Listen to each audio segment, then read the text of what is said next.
Here we have a new 2023 Subaru Forester. This one comes in the Wilderness trim level in the crystal black silica paint. And then we have gray startex interior.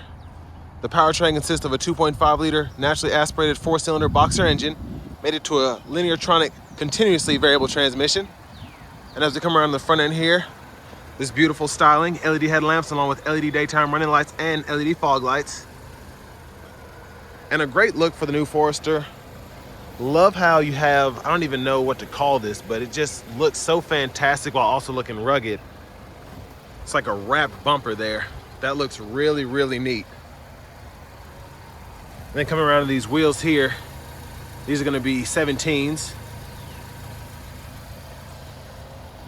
And then we get passive keyless entry on the front. Controls for your power door locks, power mirrors. You pick a side and then you can just adjust that way. And then you have one touch automatic up and down windows for the front, regular power windows for the back, rear window lock here. Decent sized door pocket and a really nice sized bottle holder. And then Harman Kardon premium sound system on this one. And I do like that we get a power lift gate. You can toggle your auto stop, blind spots. So I'll pop that in the back actually. And then over here we get our power driver seat with power lumbar support. And I love how we have the Subaru Wilderness kind of stitched in there. And the startex just feels super nice. But before we check out the rear legroom, let's take a look at this window sticker. And I want to give a huge shout out to Darrell Waltrip Subaru for allowing me to review this vehicle today. And I apologize for any wind noise. It won't make its mind up out here. But look at that, 9.2 inches of ground clearance. And actually not a bad price, only $38,251. And I have that seat up front adjusted for someone of my size being 6'3". Look at all that space.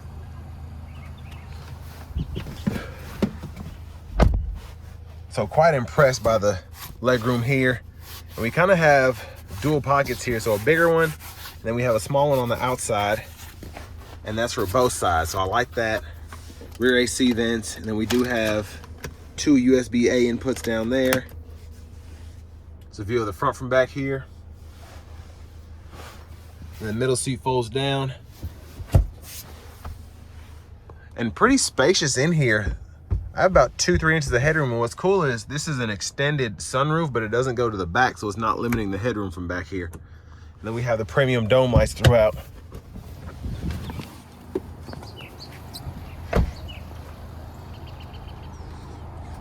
And as you come around the back, also like that new look there.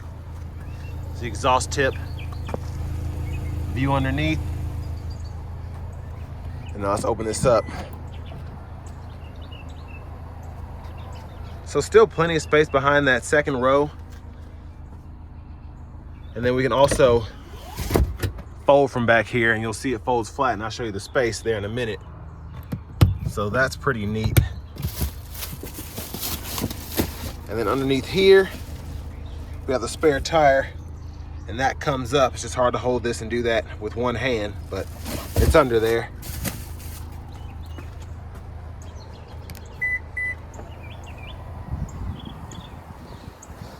Fuel tank's on the right side, you just click it. There's the cap there.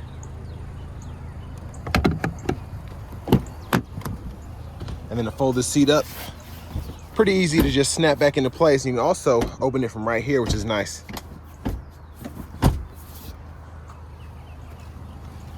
And then I also love the styling with the Wilderness, how this is gold on the roof right there. Very clean look. And then here we have our 4-way manual front passenger seat. And then a lockable glove compartment here. Pretty good size.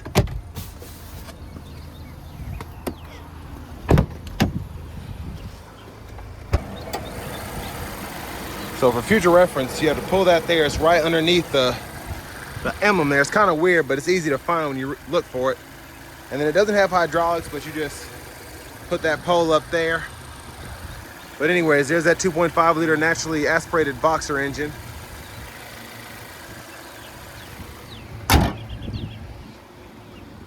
And now let's go ahead and hop in the driver's seat. So finally out of that wind here, I do like this leather wrap steering wheel. And again, the Wilderness trim throughout, just having that gold, super nice. But over here to the radio, we do get Bluetooth audio, Apple CarPlay, Android Auto. And then we also get AM, FM, and XM radio.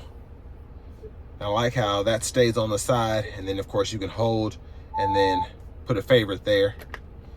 And then we also have a navigation system. So we can show traffic, not show traffic, show gas stations. So pretty simple to use. We could type in our address, all of that there. And then a list of the apps here. So the Apple CarPlay, Android Auto, you get Pandora. And everything's on this one page. And there's our backup camera there, pretty good picture. And then guidelines follow you as you turn the steering wheel. And you can toggle your rear automatic braking, and then your parking sensors there.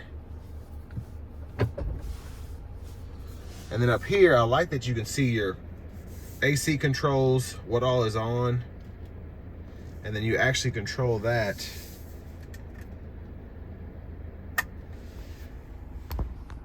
from the steering wheel. So if I hit that there,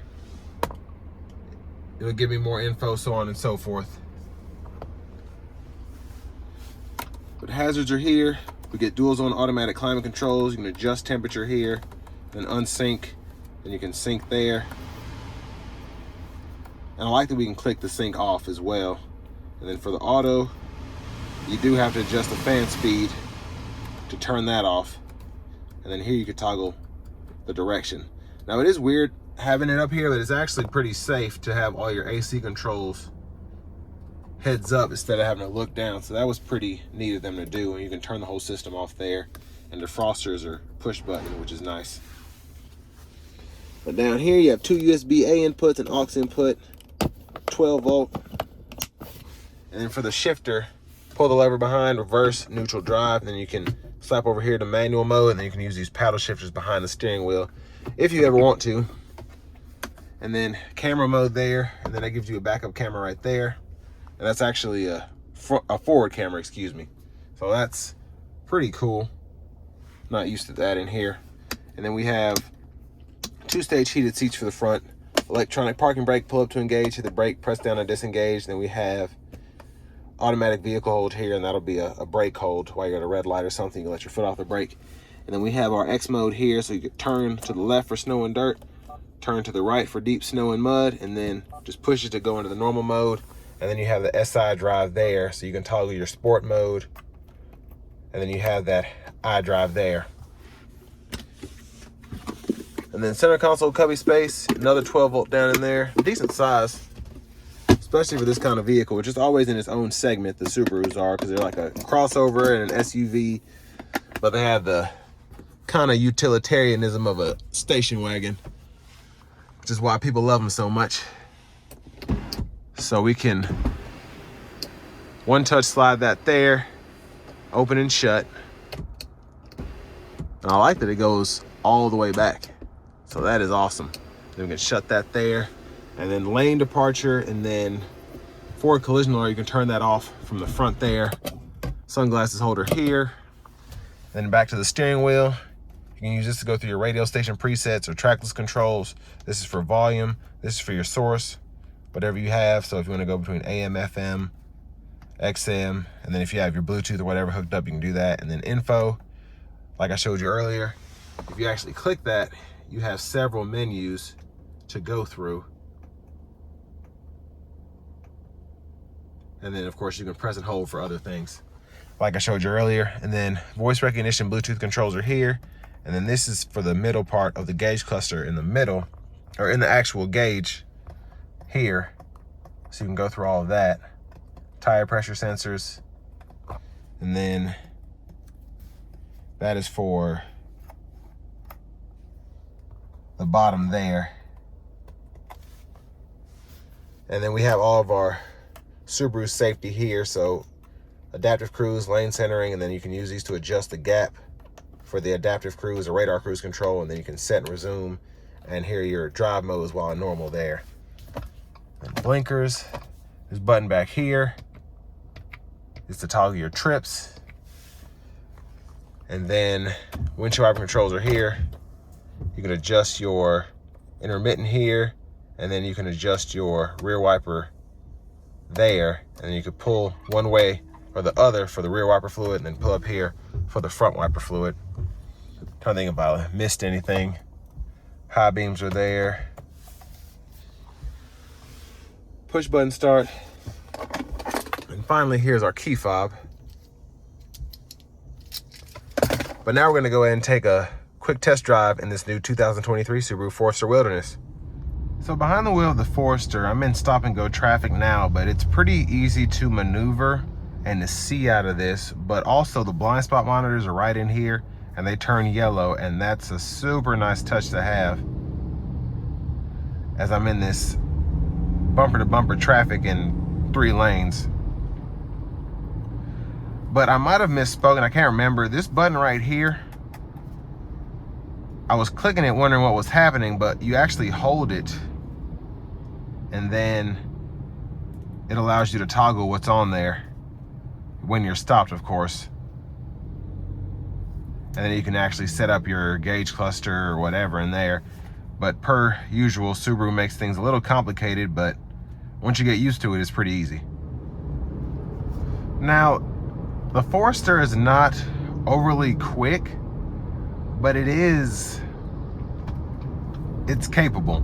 And that's one of the reasons that people love Subaru so much. They're not super fast, but with the ground clearance and all-wheel drive, you can drive them pretty much anywhere. And with the 2.5 Boxer, they're more efficient than the turbocharged one. But honestly, most people in this segment don't really need that. But like here, you have the sport drive here.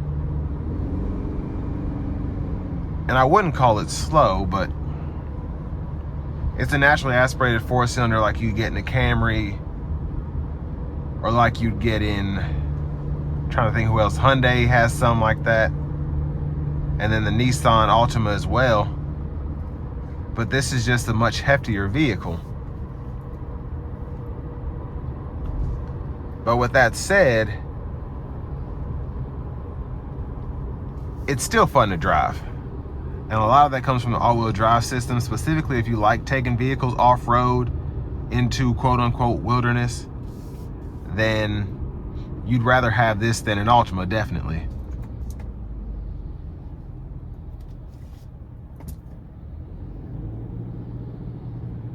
But still, the sport drive feels much quicker than having it in the iDrive.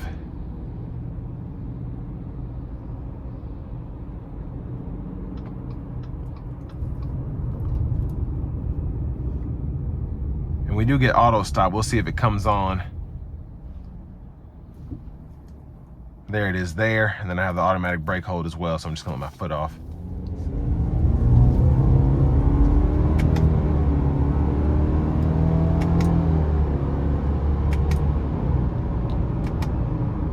So that was me pushing this thing almost to its limits. So sport mode, paddle shifters. I actually like the engine sound. It didn't sound as overly strained as the 2-liter naturally aspirated one I just drove in the Accord Hybrid. It just sounded rugged, and I really like that about this vehicle. So we're gonna get on the interstate here.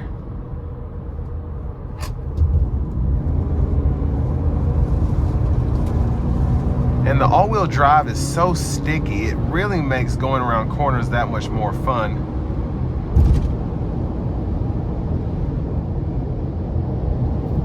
But let's turn on the adaptive cruise, lane centering. And a great system by Subaru. So of course it's gonna tell me to put my hands on the wheel here in a second. But I love how it shows me I'm active there. It shows everything on the gauge cluster here. And I like how this system is still not as intrusive. I feel like it knows it's not the victim of Tesla buyers who are gonna try and take a nap and all of that. So I know like in the Blue Cruise on my Mach-E, it's always like, hey, watch the road, do this, do that. And I'm like, I'm driving, aren't I? So I like this system a lot, kind of like Honda's. And I have not put my foot on the brake or the gas pedal. And even as that car cut in front of me, still kept this safe distance between myself and vehicles in front of me. And then as that vehicle got from in front of me, it's keeping this safe distance between myself and this car here. So a great overall system here. So in terms of vehicles in the segment, I definitely think this is in its own class in terms of getting all-wheel drive. Subaru's been in its own class for a minute, and that's why it's really been in business without necessarily doing anything crazy. People have tried to jump in, but Subaru owners love their Subarus. And this one here is no different. Just a great simple car to drive. If you want to use extra stuff like go off-road and whatever, you have that capability as well. And it's still priced under $40,000. So still a great vehicle. And this will bring me to the end of my review of the new 2023 Subaru Forester Wilderness.